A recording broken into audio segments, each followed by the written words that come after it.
مولانا صاحب، تحریک انصاف کو بڑی امیدیں تھیں آپ سے کہ آپ ان کا ساتھ دیں گے، لیکن آج اتفاق ہو گیا تو آپ نے کہا پچھلا مصبیتا تھا اس کا آج بھی مسترد کرتے ہیں، تو آپ نے کہا اس پہ اتفاق نہیں ہوا تو اس کو ابھی اس پہ نہیں کریں گے.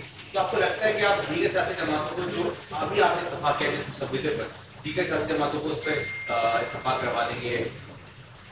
انشاءاللہ میں سمجھتا ہوں کہ ہم جو تجاویز جس پر ہم غور کر رہے ہیں یہ ان سے مخفی نہیں ہے.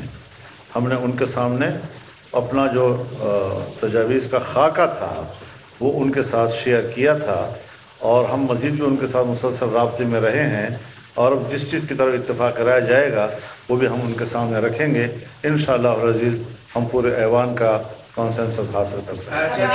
میرا یہ سوال ہے کہ چونکہ 26ویں آئینی ترمیم جو محور ہے یا جو بنیادی نقطہ ہے وہ وفاقی آئینی عدالت، میں اس پہ آ رہا ہوں مائک کی طرف ہے، میں آپ بات کریں، میں اپنا مائک فکس کرتا ہوں. بنیادی محور وفاقی آئینی عدالت ہے، تو آج کے ڈرافٹ میں یہ تو سمجھا جائے نا کہ آپ اور مولانا صاحب وفاقی آئینی عدالت پہ تو متفق ہے نا؟ آج کے ڈرافٹ پہ یہ سمجھا جائے کہ مولانا فضل الرحمان صاحب کا جماعت اور پاکستان پیپلز پارٹی ایک پیج پہ ہیں. ہم نے تو ایک اتفاق رائے پہ پہنچ چکے ہیں. اس اتفاق رائے، اس کا سینسس کا باقاعدہ اس کا شکل کیا ہوگا، اس کا الف بے پہ فل سٹاپ کاما کیا ہوگا، اس کے لیے آپ کو انتظار کرنا پڑے گا کہ پاکستان پیپلز پارٹی اور جے یو آئی کے ساتھ ساتھ دوسرے جماعتیں بھی اسی اتفاق رائے پہ شامل ہو، اور انشاءاللہ تعالیٰ پھر ہم مل کے اس کنسنسس ڈاکیومنٹ کو اپنے اسمبلیز کے تھرو پاس کروانا چاہیں گے.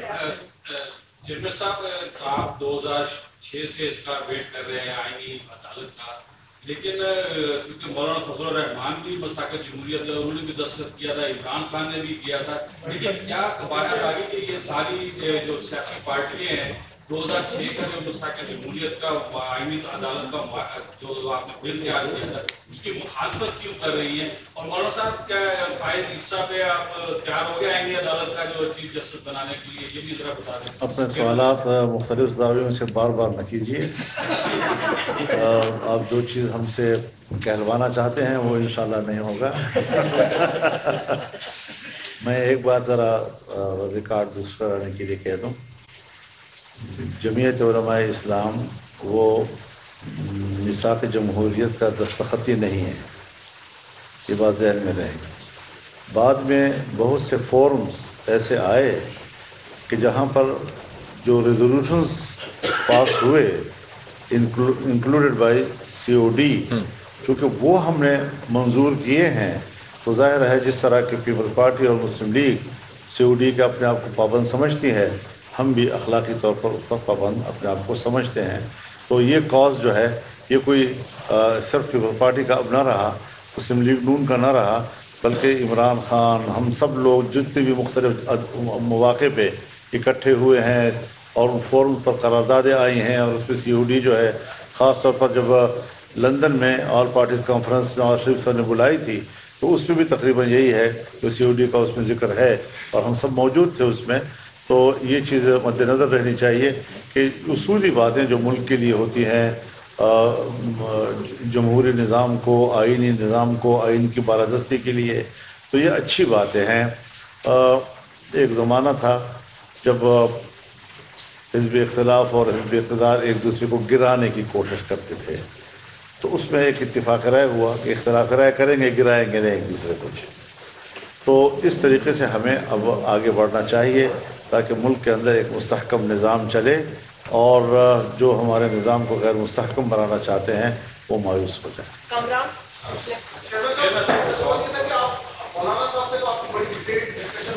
باقی جو پارلیمنٹ میں پولیٹیکل فورسز ہیں کیا ان سے بھی آپ ہی بات کریں گے یا مسلم لیگ نون ہم سب ہم سب ویسے باقی سیاسی جماعتوں سے عام طور پہ بات بھی کرتے ہیں. اس آئین کے حوالے سے پاکستان پیپلز پارٹی نے اپنا جو تجویز ہے اس پہ اپنے نمائندے کے مختلف پارٹیز کے پاس بھیجے ہیں، سول سوسائٹی کے پاس گئے ہیں، میں خود بار ایسوسی ایشنز کے پاس تو کیا ہوں.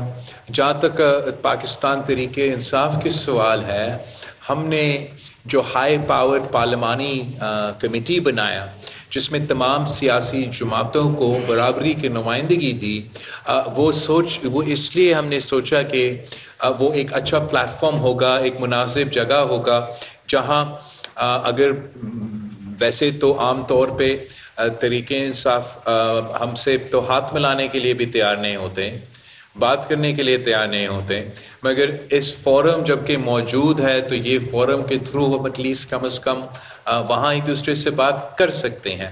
اس کے ساتھ ساتھ مولانا فضل الرحمان صاحب کی جماعت ان کے ساتھ اپوزیشن بینچز پہ بیٹھے ہوتے ہیں، ان کے تو بات مسلسل چلتا ہے. اور آبویسلی اگر اس پہ پی ٹی آئی کنسنسس کے لیے اوپن ہے تو میں بھی چاہوں گا کہ مولانا فضل الرحمان صاحب ان کو قائل کرے، بیکاز اس سے میں تو ہمیشہ سے یہ سمجھتا تھا کہ پی ٹی آئی کو اپنا مثبت کردار ادا کرنا چاہیے، اور جو ان کے ذاتی ایشوز ہے یا سیاسی ایشوز اپنی جگہ، وہ جو ملک کے مسئلے ہیں اس پہ اپنے ان پٹ ضرور دیں. تو اگر مولانا فضل الرحمان صاحب ان سے ان پٹ لے سکتے ہیں تو اس کو میں ویلکم ہی کروں گا. میرا سوال مولانا صاحب سے. مولانا صاحب، یہ جیسے آپ نے ابھی فرمایا کہ مجھے پہلے والے مسئلے پہ اعتراض تھا اور میں نے اس کو پہلے بھی مسترد کیا، ابھی بھی مسترد کرتا ہوں، تو آپ یہ تھوڑا سا کلیئر کر دیں گے کہ آپ کو اس میں کون سی ایسی چیزیں تھیں جس پہ آپ کو اعتراض تھا اور ابھی بھی ہے. اور میرا چیئرمین صاحب سے یہ سوال ہے کہ یہ بتائیے گا کہ جس طرح آپ مولانا صاحب کو بنانے میں کامیاب ہو گئے، آپ کس حد تک پر امید ہے کہ دیگر جماعتیں بھی آپ سے متفق ہو جائیں گے، آپ ان کو گزارش کریں گے اپنے ڈرافٹ؟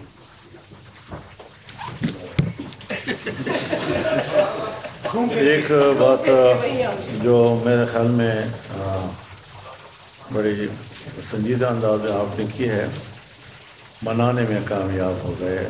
کس چیز پہ بنانا ہے؟ کیا انہوں نے میرا قتل کیا ہے یا میں نے ان کا قتل کیا ہے؟ میں نے ان کی چوری کی ہے، انہوں نے میری چوری کی ہے. انہوں نے مجھے نقصان پہنچایا، میں نے ان کو نقصان پہنچایا. دونوں الگ الگ سیاسی پارٹیاں ہیں، الگ الگ ان کی شناخت ہے، الگ الگ ان کا منصور ہے، الگ الگ ان کے فورم ہیں، اپنے فیصلے ہیں. اور سیاسی جماعتوں میں اختلاف کے باوجود ملک ایک ہے، کاز ایک ہے، اتفاق رائے پیدا ہوتے بھی ہیں، اختلاف بھی پیدا ہوتے ہیں. تو آج اگر ہم لوگوں نے کچھ چیزوں کے اوپر اتفاق کیا ہے تو وہ ایک معمول کی سیاست کا حصہ ہے، اور یہ رہنا چاہیے. یہ ہماری سیاست کا حسن ہے. ہم اس سلسلے میں چاہیں گے کہ حکومت اور اپوزیشن سب مل کر ایک آئینی ترمیم کی طرف جائے. آخر 18ویں ترمیم بھی تو ہم نے مل کر کی تھی، حکومت والے بھی اور اپوزیشن والے بھی سب نے مل کر کی تھی. اور جب آئین بنا تھا تو اس وقت بھی تو تمام پارٹیوں نے مل کر آئین بنایا تھا. ذوالفقار علی بھٹو پرائم منسٹر تھے، بلکہ اس آئین کی روشنی میں پرائم منسٹر بننے والے سے پہلے صدر پاکستان تھے. اور اس میں میرے والد صاحب شریک تھے، خان عبدالولی خان شریک تھے، پروفیسر غفور شریک تھے، چودھری ظہور الہی صاحب شریک تھے، محمود علی قصوری شریک تھے، اور بلوچ رہنما اس میں شریک تھے، بہت بدنجو صاحب اس میں شریک تھے. تو اس طریقے سے اس زمانے میں بھی کچھ چیزیں وہ ہوتی ہیں کہ آپ کو تمام پارٹیوں کو مل کر سوچنا ہوتا ہے کہ وہ ملک کا مسئلہ ہوتا ہے، وہ کسی پارٹی کے ذاتی مسائل نہیں ہوا کرتے. تو آج بھی صورتحال جب ایسی بنی ہے کہ آئین کا مسئلہ سامنے آ گیا ہے تو آئین کو تحفظ دینا یہ تمام ہماری محب وطن جماعتوں کی ایک ذمہ داری بنتی ہے. اور میں سوچتا ہوں کہ ہم نے جو پارلیمنٹ کو کمزور کرنا، آئین کو کمزور کرنا، ملک کو کمزور کرنے والی جتنا مواد اس کے اندر تھا اس سارے کو ہم نے اگر نکالنے میں کامیاب ہو گئے ہیں تو پھر یہی بہترین سیاست ہے اور یہی ملک کی وفاداری کی علامت ہے. چیئرمین صاحب یہ بتا دے گا کہ مختصر نظر میں وسیع ترین اتفاق رائے سے کیری نمبر 804 کو فائدہ ہوگا یا نقصان ہوگا؟ اور یہ بھی بتا دے گا یہ جو ترمیم ہے یہ 25 تاریخ سے پہلے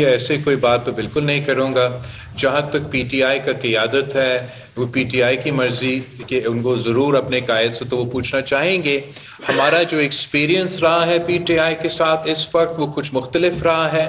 ہمارے نقطہ نظر یہ ابھی تک یہ رہا ہے کہ پی ٹی آئی مثبت سیاست کے بجائے کنسنسس پیدا کرنے کے بجائے وہ رکاوٹ بنتی. بٹ امید یہ ہے ایک بات اور واضح کر دوں کہ نہ فضل الرحمان کے فائدے کے لیے کچھ ہو رہا ہے نہ اس کے خلاف ہو رہا ہے، نہ بلاول زرداری صاحب کے فائدے کے لیے کچھ ہو رہا ہے نہ اس کے خلاف ہو رہا ہے، نہ نواز شریف اور شہباز شریف کے فائدے اور نقصان پہ ہم سوچ رہے ہیں، نہ عمران خان کے فائدے اور نقصان پہ ہم سوچ رہے ہیں، ہم ملک کے فائدے اور نقصان پہ سوچ رہے ہیں. تو آپ صحافی حضرات کے بھی ذہنی سطح اتنی وسیع ہونی چاہیے کہ ملک کا فائدہ اور نقصان آپ کے مد نظر ہونا چاہیے اور اس سوالات سے ذرا گریز کریں. دو مختصر سوال Thank you. لیں گے، دوپہر سے ویٹ کر آپ اسیوم کریں کہ میں نے یہ جواب دیا آپ کا سوال. آپ کرنل بھائی پھر آخری وہاں سے لیں گے. تمام اسٹیک ہولڈرز کو اعتماد میں لینے کا فیصلہ کیا گیا تھا، اس سلسلے میں آپ وکلاء کے پاس میں گئے تھے، لیکن کیا تمام اسٹیک ہولڈرز اس حوالے سے اعتماد میں لیا گیا ہے؟ کیونکہ وکلاء کی جانب سے ملک کی تحریک چلانے کے حوالے سے اعلان کیا گیا ہے تنظیم کے طرف. اب میں نے تو ضرور وکلاء سے، لیگل فٹرنیٹی سے، سول سوسائٹی سے، سیاسی جماعتوں سے انپٹ گفتگو وہ تو چلتا رہا، مزید انپٹ لینا چاہیں گے. جہاں تک کوئی موومنٹ کے سوال ہے، پاکستان پیپلز پارٹی کے یہ اپنا پالیسی ہے کہ ایک دفعہ ہم نے جوڈیشل ریفارمز کے حوالے سے وکلاء کا بات سنا اور ابھی تک بھگت رہے ہیں. تو اب اس بار آپ اس بات کا معافی مجھے دیں گے کہ جبکہ میں ضرور انپٹ لینے کے لیے تیار ہوں، تجویز لینے کے لیے تیار ہوں، جس طریقے سے میں سمجھتا ہوں کہ ہمارے بڑوں نے ایک غلطی کی اور بلیک کوٹ اور بلیک روب کی دھمکی میں آ کے 19ویں ترمیم پاس کروایا، وہ غلطی میں چاہوں گا کہ ہم پھر سے نہ دہرائیں اور ملک کا مفاد کے سوچے. اگر وہ کنسنسس کے تھرو ہم آئینی ترمیم کر کے سارے سٹیک ہولڈرز کا انپٹ لے کے آئین سازی کر کے جوڈیشل ریفارمز لے کر آ سکتے ہیں تو وکلاء کا حق ہے. ان کا حق میں وہ سپورٹ میں جلوس نکالے یا ان کے خلاف جلوس نکالے. یہ فیصلہ آخر پاکستان کے عوام کے منتخب نمائندے 2 جماعتیں ان میں سے آپ کے سامنے بیٹھے ہیں، یہ ہمارے ہیں اور ہمارا کوشش ہوگا کہ یہ کنسنسس کے ساتھ ہو اور ملک کے مفاد کے حوالے سے. Thank you. آپ نے جلدی کہا کہ جو ہماری 26 امینڈمنٹ ہے اس کی basis charter of democracy 30-36 points ہیں. کیا وجہ ہے کہ تمام پارٹیز تمام پوائنٹس میں کیوں نہیں ایگری کرتی؟ 2006 سے 2024 آ گیا، اب تک آپ تمام لوگوں کو اس کے تمام پوائنٹس میں کیوں ایگری کر رہا ہے؟ ایک تو 26 امینڈمنٹ میں کچھ پوائنٹس لے کر آ رہے ہیں، But no, I think that is ahistorical and out of context. 18th Amendment کو جب ہم انٹروڈیوس کروا رہے تھے تو ہمارا خواہش، ہمارا ڈیزائر تو یہ ضرور تھا کہ من و من، لفظ و لفظ، فل سٹاپ، کما ہم چارٹر ڈیموکریسی کو پاس کروائیں. یہ جن وکلاء کے پہلے بات کر رہے تھے نا، ان زمانوں میں ریاست نے ہونا تھا ماں کی طرح، اور ایک مہم چلا تھا جو پرسن اسپیسیفک تھا، جو قانون میں، آئین میں، پاکستان میں دہائیوں سے مسئلے تھے. وہ مسئلے کو ایک طرف رکھ کے ہم نے پرسنالٹی اسپیسیفک ایک محنت کیا کہ یہ بندہ بحال ہوگا اور آئین کا بالادستی ہوگا. ہم نے اس پروسیس میں کچھ قربانیاں دی. مطلب قربانی اس طریقے سے کہ 18ویں ترمیم میں ہم نے 80% آف دا چارٹر ڈیموکریسی پہ عمل درآمد کر سکیں، مگر جہاں تک جوڈیشل ریفارمز اور کانسٹیٹیوشنل کورٹس کی سوال تھا وہ کام رہ گیا، نیب ریفارمز کی سوال تھا وہ کام رہ گیا، ٹروتھ اینڈ ریکنسیلیشن کا سوال تھا وہ کام رہ گیا.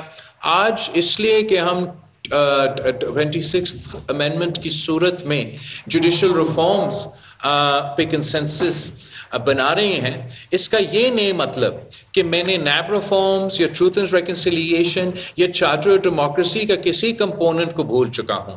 میں تو چاہوں گا کہ اگر ممکن ہے تو وہ تمام کمپوننٹس ہم انکارپوریٹ کر سکیں. تو these things are not mutually exclusive. اس وقت جو سیاسی ماحول بن رہا ہے جس کے لیے امید ہے کہ ایک سیاسی راستہ نظر آ رہا ہے، وہ اس ملک میں پہلی بار ہماری تاریخ میں انشاءاللہ تعالی ہم جوڈیشل ریفارمز کرنے جا رہے ہیں. آپ سب کا بہت شکریہ. میں مولانا فضل الرحمان صاحب کا شکر گزار ہوں. اس نے بس کنکلوڈ کرنا. ایک گزارش میں کروں آپ سے.